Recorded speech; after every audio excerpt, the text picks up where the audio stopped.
Ito nga sir, meron tayong unit na gagawin mga sir na baba makina. Bulacan.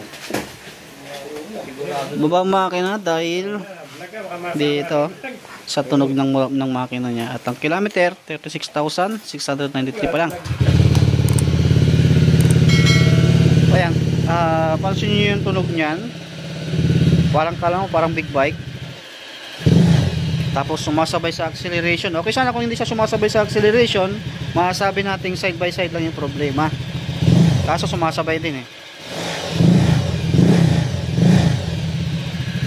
Pero magandang pakinggan ha, big bike. Ayan.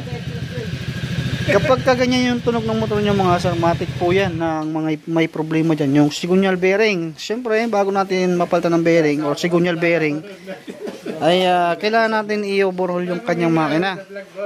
At dahil followers, siyempre bibigyan natin ng big discount. Senior ano? Senior na?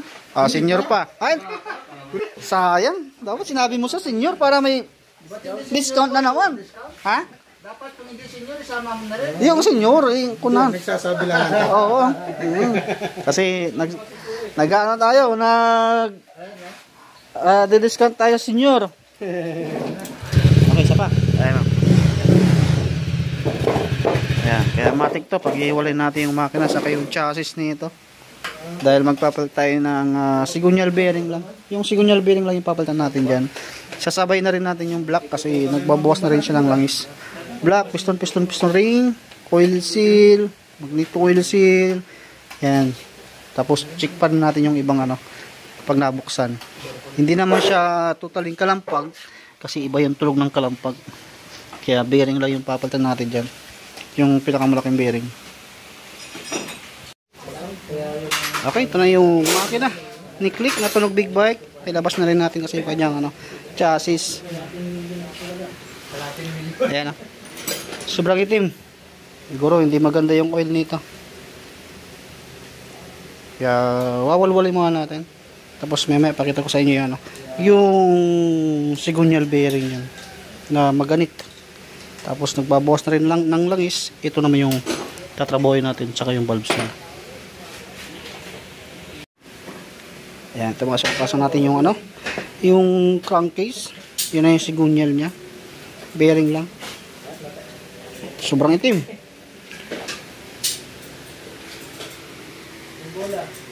Parang yan ang sigunyal. Ayan, hindi siya kalampag. Kasi kung kalampag to, nakakamay mo to.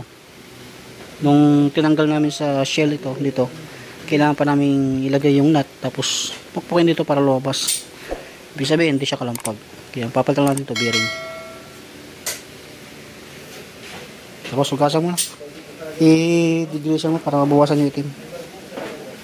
Hugasan mo natin ito mga sila. Para kahit paano mabawasan ng konti yung pagkaitim niya. Tapos check natin lahat yan. Pati yung cylinder head. Pero yung cylinder head niya, yung valve guide goods yan. Kasi hindi naman natin narinigan ng tunog valve guide. Tunog bearing yung narinig natin. Tapos nagbabawasan langis. Yun lang yung gagawin natin.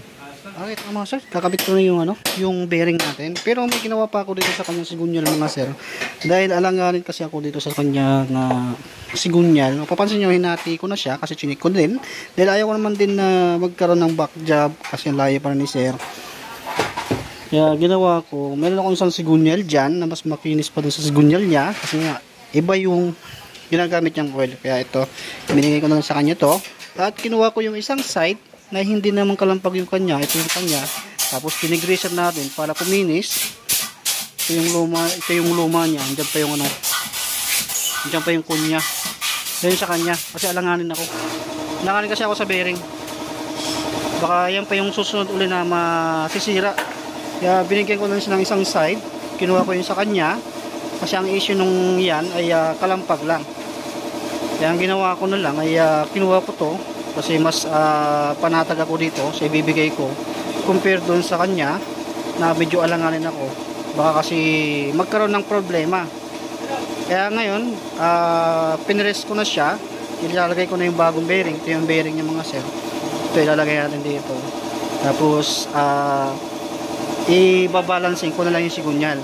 After kung mabalancing to, sakto-sakto rin to, inuugasan yung shell niyan, yung front shell. Yan, dinigreaser din natin kahit paano ay mas malinis. Ayan, makainis na yung front face niya.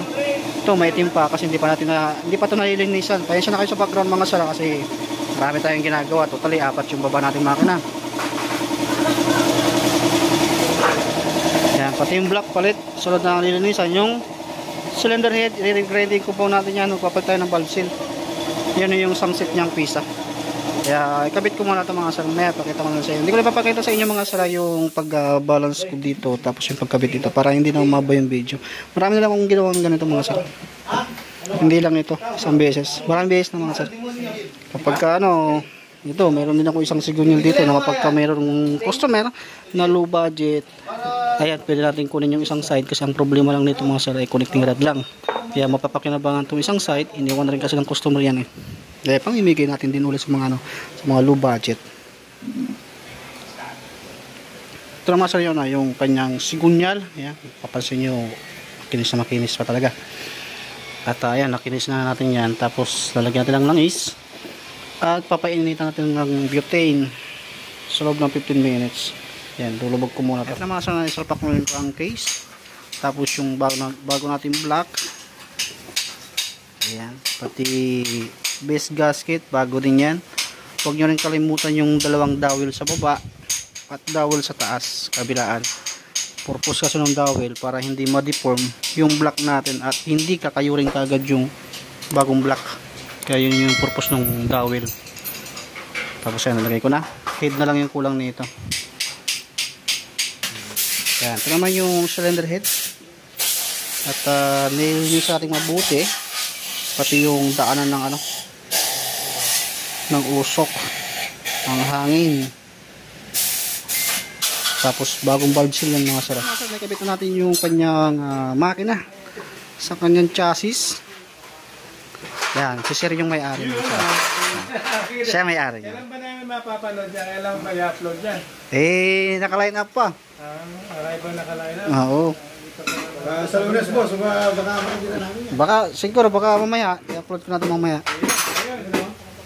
Mapapanood na namin namin. Tag mo nga kami dyan.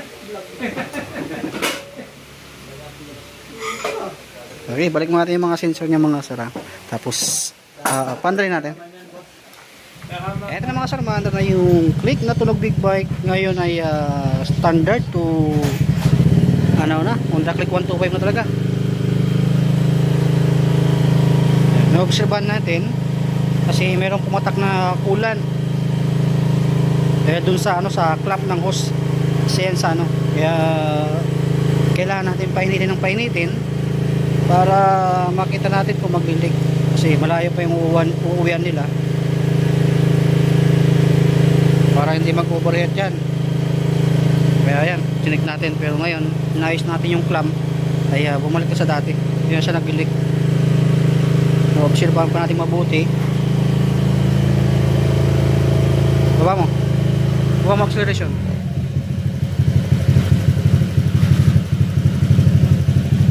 Balik mo yan diagnos mo na.